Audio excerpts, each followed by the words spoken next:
हमारे शरीर में ट्रिलियंस ऑफ सेल्स होते हैं और उनसे भी कई गुना ज़्यादा होते हैं बैक्टीरिया, गुड बैक्टीरिया और बैड बैक्टीरिया। अगर हमने गुड बैक्टीरिया और बैड बैक्टीरिया का बैलेंस कर लिया तो हमारी हेल्थ अच्छी रहती है।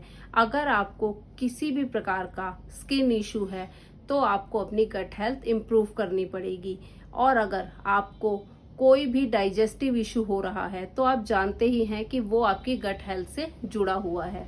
अगर आपका वजन बढ़ रहा है, रेगुलर कम नहीं हो पा रहा, या फिर आपका वजन कम है, आप बढ़ाना चाहते हैं, तो इन सभी इश्यूज में आपको अपनी गट हेल्थ पर ध्यान देना बहुत ज़रूरी है। आयुर्वेद में भी कहा जाता है कि सभी बीमारियां शुरू ही होती हैं पेट से। तो पेट साफ होगा तो मन साफ होगा और हमारी हेल्थ भी अच्छी रहेगी। गुड गट हेल्थ के लिए हमें क्या अवॉइड करना चाहिए? नंबर 1, एंटीबायोटिक जितना हो सके उतना कम लीजिए, क्योंकि एंटीबायोटिक हम वायरस को और इन्फेक्शन कर रहे बैक्टीरिया को ख़त्म करने के लिए लेते हैं, बट उससे हमारी गट के गुड और बैड दोनों बैक्टीरिया ही ख़त्म हो जाते हैं और उससे हमारी गट हेल्थ डिस्टर्ब हो जाती है। इसलिए एंटीबायोटिक ज़रूरत पड़ने पर लीजिए, बट एक्सेस को अवॉइड कीजिए। नंबर 2, एक्सेसिव शुगर अवॉइड कीजिए, क्योंकि शुगर हमारे बॉडी में बैड बैक्टीरियाज को बढ़ा देता है, जिससे हमारी गट पर बुरा असर पड़ता है। नंबर 3, अल्ट्रा प्रोसेस्ड फूड को जितना हो सके अवॉइड करने की कोशिश कीजिए, जिसमें soft drinks, chips, noodles, ketchup, package food, junk food, frozen food, ये सब आते हैं।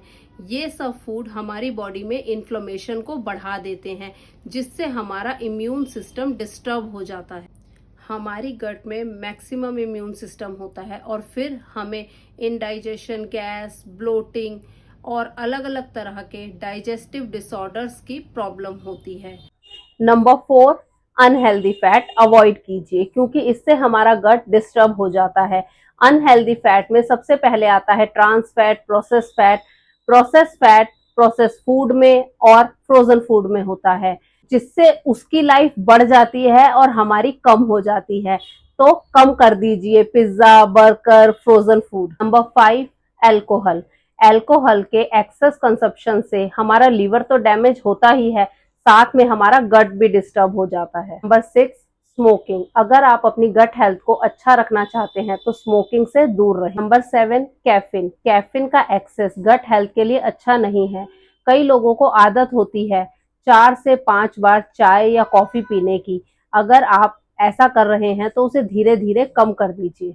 Number 8, over eating. हमें अवेयर होने की ज़रूरत है खाना खाते समय, क्योंकि अधिकतर टाइम जब हम खाना खाते हैं तो हमारा ध्यान कहीं और होता है, जिसके कारण हम ओवर ईटिंग कर लेते हैं और हमारा गट इतना लोड नहीं ले पाता और हमारी गट हेल्थ पुअर हो जाती है। Number 9, refined food and refined grains, जैसे कि मैदा से बनी हुई चीजें जैसे नूडल्स, बर्गर या और भी आइटम जो उनसे बनती है, उनका कभी कभी कंज्यूम करना ठीक है, बट रेगुलर बेसिस पे उसे ना लें, क्योंकि वो बॉडी में इन्फ्लेमेशन भी क्रिएट करता है और गट में डिसबायोसिस भी क्रिएट करता है। Number 10, eating too fast. बहुत जल्दी जल्दी खाने से हम ओवर ईटिंग तो करेंगे ही, पर हमारे मुंह से लेकर हमारे गट तक का पूरा सिस्टम उसे हैंडल नहीं कर पाता है।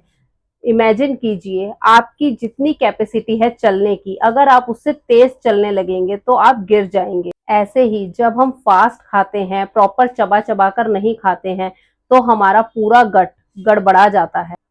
अगर अच्छी गट हेल्थ चाहते हैं तो अपनी डाइट में ऐड कर दीजिए गट का सुपरस्टार, फाइबर। फाइबर क्या है? फाइबर कार्ब का हिस्सा है, एक ऐसा हिस्सा जो खुद डाइजेस्ट नहीं होता है पर आपके डाइजेशन को बहुत अच्छा कर देता है। फाइबर फूड में ऐड कर दीजिए रेगुलर फ्रूट्स, वेजिटेबल्स, साथ में lentils, pulses, nuts and seeds. Daily अच्छे से फाइबर लीजिए। बनाना, अनियन, गार्लिक, ये सब बेस्ट हैं। बस फाइबर में एक बात का ध्यान रखें कि क्या क्या आपको सूट कर रहा है और क्या नहीं, क्योंकि सबकी बॉडी अलग अलग रिएक्ट करती है एक ही खाने से, या फिर आप किसी एक्सपर्ट की सलाह भी ले सकते हैं। नंबर 2, गट को अच्छा रखने के लिए दूसरा फूड है जो आप अपनी डाइट में ऐड कर सकते हैं, वो है प्रोबायोटिक। प्रोबायोटिक से हमारी बॉडी में गुड बैक्टीरिया बढ़ते हैं। इसके लिए आप दही, योगर्ट, कांजी, होममेड अचार, sauerkraut या किमची अपनी डाइट में ऐड कर सकते हैं। Number 3, fermented food. Fermented food में जैसे south Indian dishes, idli, dosa, इसमें फर्मेंटेशन प्रोसेस से जो बैक्टीरिया बिल्डअप होते हैं वो हमारी गट को हेल्प करते हैं, इसलिए ऐड कर दीजिए अपनी डाइट में। इडली, डोसा, ढोकला, खांडवा, ये हमारी गट के लिए गुड फूड है। Number 4, hydration. Hydration is important. अगर आप पानी कम पीते हो जितना आपकी बॉडी को जरूरत है तो हमारे गैस्ट्रो इंटेस्टाइन ट्रैक्ट में मूवमेंट ठीक से नहीं हो पाता है, इसलिए पानी पीने का ध्यान रखिए। नंबर 5, ईट स्लो।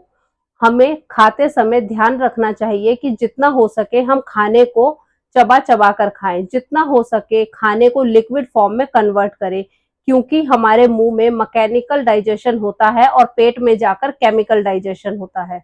जब मैकेनिकल डाइजेशन मुंह में ठीक से नहीं हो पाता है तो केमिकल डाइजेशन को ज्यादा लोड लेना पड़ता है, इसीलिए खाना चबा चबा कर खाएं। उसके साथ साथ रेगुलर मील टाइम का ध्यान रखें, या कभी खाया कभी नहीं खाया, या कभी खाना स्किप करके चाय या कॉफी ले ली, क्योंकि हमारे गट को इनडिसिप्लिन पसंद नहीं है। Number 6, diverse food. हमारे गट को एक ही तरह का खाना खाना पसंद नहीं है, उसे अलग अलग तरीके का खाना खाना अच्छा लगता है। जैसे अलग अलग सीजन में अलग अलग फ्रूट खाइए, अलग अलग तरह की वेजिस खाइए, यानी आपका same breakfast, same lunch, same dinner ना हो, क्योंकि हमारी गट को वैरायटी पसंद है। Number 7, omega 3 rich food. Omega 3 में एंटी इंफ्लेमेटरी प्रॉपर्टीज होती हैं, जिससे हमारी बॉडी का इन्फ्लेमेशन कम हो जाता है, और जितना हमारा इन्फ्लेमेशन कम होगा हमारी बॉडी अंदर से उतनी ही हील होगी। इसीलिए हमें अधिकतर ओमेगा 3 रिच फूड के लिए अलसी के सीड्स, चिया सीड्स और वॉलनट को अपनी डाइट में ऐड कर देना चाहिए। Number 8, herbal tea like mint and ginger tea. इसे हम साथ में भी ले सकते हैं और अलग अलग भी।